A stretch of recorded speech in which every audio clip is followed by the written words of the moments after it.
सह्याद्रीच्या कुशीत निसर्गाच्या सानिध्यात असलेल्या आदिवासी बांधव शेहल्या करतेवेळी गोड गाणी गाऊन भात रोपणीची शेवट करतात. दरीखोऱ्यातून पावसाच्या सरीसोबत सुमधुर स्वर गाणी गुंजत असतात. तालुका हा पावसाचे बाहेरघर म्हणून ओळखला जातो. इगतपुरी पाठोपाठ भात उत्पादनात तालुक्याचा नंबर लागतो. माळ रानावर हलक्या स्वरूपाची भातशेतीची लागवड केली जाते. तर नदी नाले ओहोळे झरे तलाव यालगत असलेल्या भाताच्या खाचरात आवणात विशेषतः गया भात जातीच्या बियाणांची लागवड केली जाते. यामध्ये गरा, बंगाल, इंद्रायणी, दप्तरी, गरी, कोळपी, वाडा, कोलम 170 आदी भातांची लागवड करण्यासाठी पाऊस उपयुक्त असल्याने भात रोपणी अंतिम टप्प्यात सुरू आहे. सरस भातशेती तसेच नागली शेतीसह लागवड संपल्यावर शेहल्या भाताच्या आवणात खेळला जातो. चिखलाचा टिळा माती लावून अंगावर चिखलफेक करून एकमेकांना माखवले जाते. हसत खेळत अंतिम लागवड केली जाते.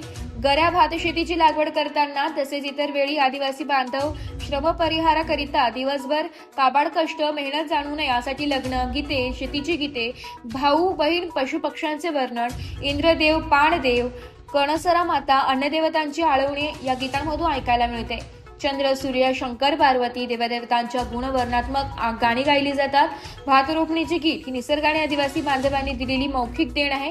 गाणी गायली जातात ती अशी: गुडघ्यावर चिखलात पाय रोविले हो पाय रोविले, एक एक भाताचे रोप लाविले हो लाविले, थंडी आणि पावसाला शेतकरी भीत नाही, लावणीचे दिस येता रोप लाविले हो रोप लाविले, अन्नब्रह्म पोसाया सजले, शेतकरी लावणीचे दिस येता रोप लाविले हो राविले.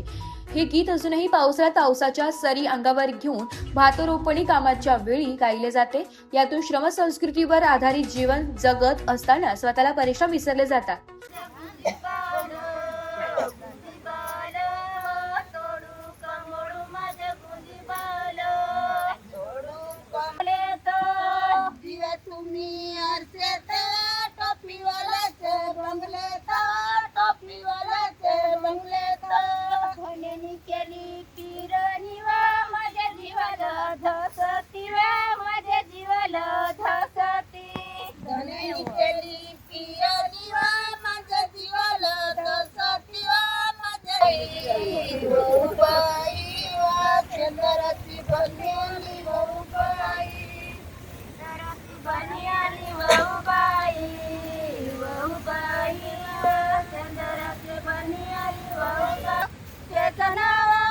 याला बोलूच सांगू नको.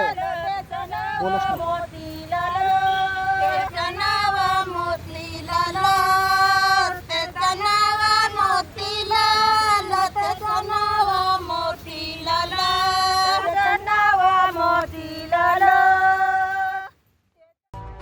मराठी न्यूज साठी तालुका प्रतिनिधी रत्न चौधरी, सुलगाणा.